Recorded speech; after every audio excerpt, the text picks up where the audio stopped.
कई सारे डेज सुने गए हैं, Sunday, Monday, Tuesday, D day, D day, Wednesday, ये जॉन डे। John day. क्या है ये John day exact? John day, मैंने भी डायरेक्टर से पूछा था कि भाई पिक्चर का नाम जॉन डे क्यों, और कोई नाम क्यों नहीं सूझा तुम्हें?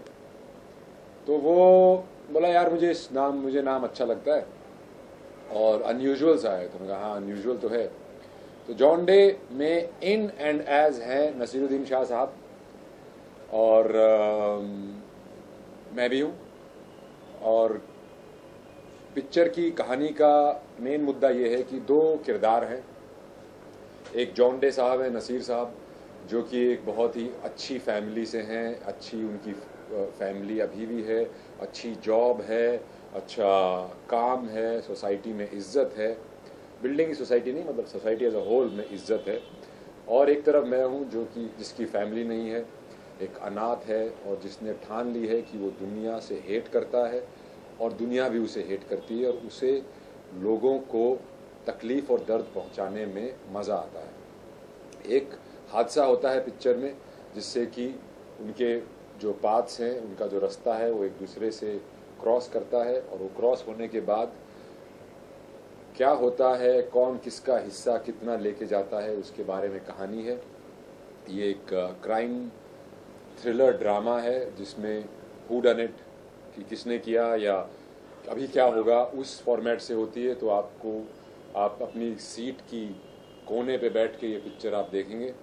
और इस पिक्चर में मुद्दे और भी हैं जैसे कि रिवेंज मतलब बदले की भावना, फॉरगिवनेस की, जैसे गांधी जी ने बोला था कि माफ़ करना आपकी बहुत बड़ी बड़प्पन होता है। और ये सब का मिश्रण लेके क्राइम, अब मैं हूँ तो थोड़ी सी सेक्सुअलिटी, थोड़ा वायलेंस, ये सब का मिश्रण करके हमने एक बहुत ही तगड़ा चिली चिकन बनाया है जो कि आप जो राजमा चावल रोज़ खा रहे हैं बॉलीवुड का, उसको आप साइड में रख के हमारा चिली चिकन आगे खाइए तो आपके दिल में वो टेस्ट रह जाएगा, इतना तीखा कि आप फिर से आएंगे पिक्चर देखने।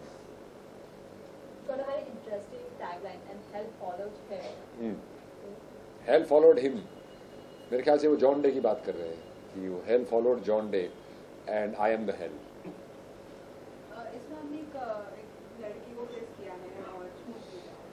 स्मूच तो मैंने बॉम्बे टॉकीज में किया था। इसमें मैं उसको स्मूच करके उसकी जीभ बाहर खींच के काट के थूक देता हूँ। इस टाइप की पिक्चर है बॉस।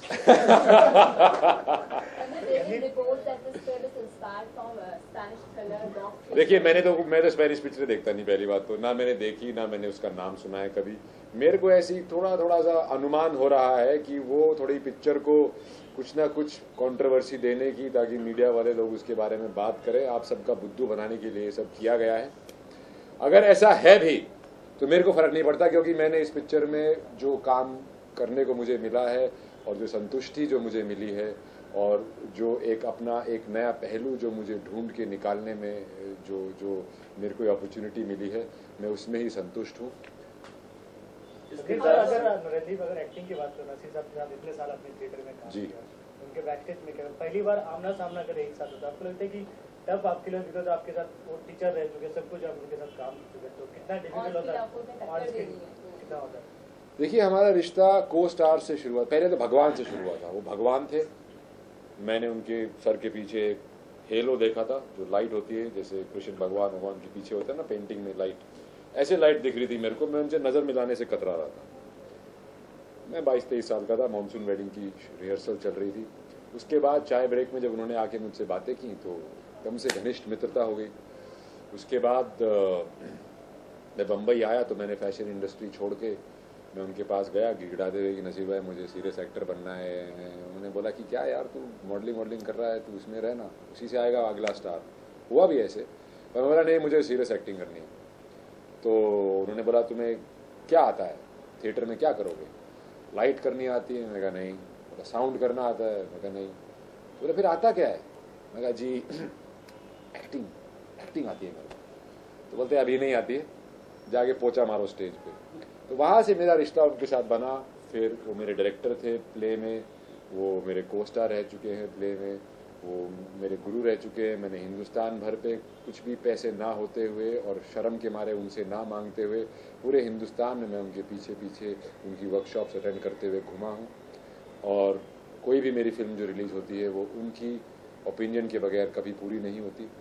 उसके बाद जब हम इस फिल्म में आए तो ये फिल्म तो एक हमारी जर्नी का एक बहुत छोटा सा हिस्सा है और हमारा जो अभी रिश्ता है उसमें खौफ नहीं है, एक यारी दोस्ती का, एक रिस्पेक्ट का, वो बहुत रेवरेंड है मेरे लिए अभी भी। और कहीं ना कहीं मैं यही चेष्टा करता हूँ कि वो मुझे बोले वाह बेटा तू अभी अच्छा एक्टर बन गया है। और मेरे मुंह पे तो बोला नहीं है अभी तक, बट आई एम होपिंग कि एक दिन ऐसा आएगा।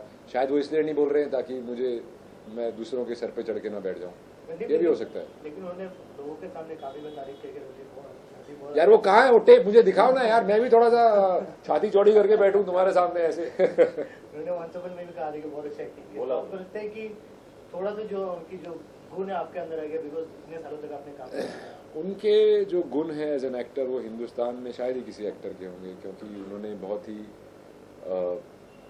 स्ट्रगल करके, बहुत ही 200-300 पिक्चरें करके इस ओहदे पे वो आए हैं। और उनका जो परिश्रम का जो एक प्रिंसिपल है और एक सच्चाई का एक तरीका है, वो सब चीज़ें मैंने उनसे सीखने की कोशिश की है और उसमें अपनी महक, एक अपना स्वाद, एक अपनी पर्सनैलिटी डालने की कोशिश की।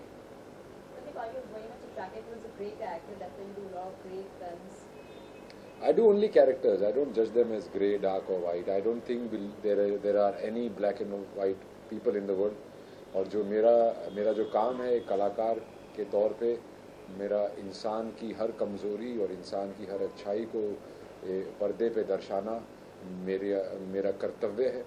और उसके अंदर मे बी वो कैरेक्टर बहुत ही वाइट हो और उसको मैंने थोड़ा ग्रे कर दिया हो, क्योंकि मैं थोड़ा सा रियलिस्टिक काम करने की कोशिश करता हूँ। उसके अंदर आपको जब कुछ चीज़ छूती है तो कुछ भी हो सकता है, तो इसीलिए शायद आपको लगता है मैं ग्रे कैरेक्टर्स करता हूँ। मैंने जॉन डे जितना डार्क कैरेक्टर कभी लाइफ में नहीं किया है।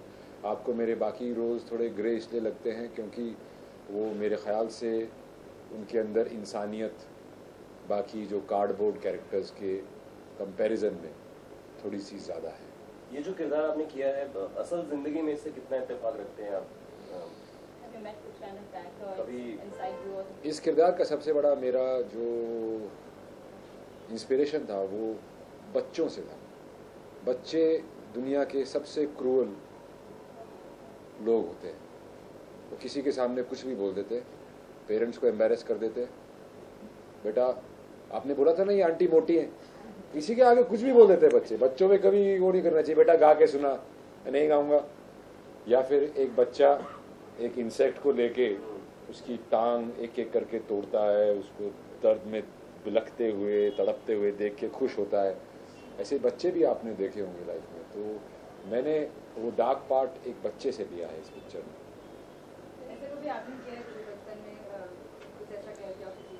हाँ, कॉकरोच तो मैंने बहुत मारे, बट मेरे को जानवरों से बचपन से प्यार था। मेरे को बहुत ही जल्दी एहसास हो गया था कि ये भी जीव जंतु हैं, इनके जुबान नहीं है बस। आई एम श्योर, पर वो अब मेरी एम्बैरेसिंग बातें मेरे पेरेंट्स तक रहें तो बेहतर है, नहीं तो मेरी पिक्चरें देखने नहीं आओगे आप लोग। आने वाली फिल्में कौन कौन सी हैं? मेरी आने वाली फिल्में हैं, जॉन डे के बाद मेरी पिक्चर आएगी हाईवे, जो कि पोस्ट प्रोडक्शन में, जिसको इम्तियाज़ अली ने उसका निर्देशन किया है, साजिद नाडियाडवाला ने उसे प्रोड्यूस किया है। उसके बाद शूटर करके एक पिक्चर आएगी जो कि मैंने अपने मित्र और डायरेक्टर विश्राम सावंत के साथ पिक्चर की है, जिनके साथ मैंने डी और रिस्क बनाई थी, जो कि टीवी, होम वीडियो और टेलीविज़न पे काफ़ी कल्ट स्टेटस हो गया है उनका। मुझे बहुत सारे लोग मिलते हैं जिन्होंने वो पिक्चरें जिनको बहुत भाती हैं। उनके साथ एक पिक्चर की है शूटर, जो कि पोस्ट प्रोडक्शन में है। फिर मैं किक कर रहा हूँ साजिद नाडियाडवाला की निर्देशन और उनकी प्रोडक्शन में सलमान भाई के साथ। I am very excited about that. और फिर मैं प्रवाल रमन द्वारा निर्देशित पिक्चर कर रहा हूँ, जो कि 1986 के तिहाड़ जेल के जेल ब्रेक पे आधारित है, जिसमें चार्ल्स शोबराज इन्वॉल्व थे, और उंगली जो कि करण जौहर जिसके निर्माता हैं और जिसके निर्देशक हैं रेंजिल डिसिल्वा, जो कि एक बहुत ही खूबसूरत लाइट हार्टेड एक्शन मूवी है, जिसमें बहुत ही अच्छी एंसेम्बल कास्ट है। तो काफ़ी भिन्न भिन्न तरह के लोग, भिन्न भिन्न तरह की पिक्चरें हैं, भिन्न भिन्न तरह के कैरेक्टर हैं। आपको कोई ना कोई तो पसंद आएगा ही, आई होप। क्या रंजीत, लास्टली अगर हम नसीर साहब की बात करें, नसीर साहब इतने सारे मूवी का किए। देखिए, मैं अपने रोल्स दो चीज़ों से चूज करता हूँ, जो मेरे पास आता है और जो मेरा मन करता है। आएगा तो देखेंगे। Okay, thank you very much. Teachers day करीब है, एक आखिरी बाइट अगर आप अपने टीचर्स को किसी को याद करते हैं, who is your best teacher? Naseer भाई की बात कर रहा हूँ। टीचर्स डे पे इससे अच्छी बात मैं क्या कर सकता हूँ? उनसे जो मैंने सीखा है, मेरे ख्याल से किसी से नहीं सीखा। Thank you very much. Thank you very much.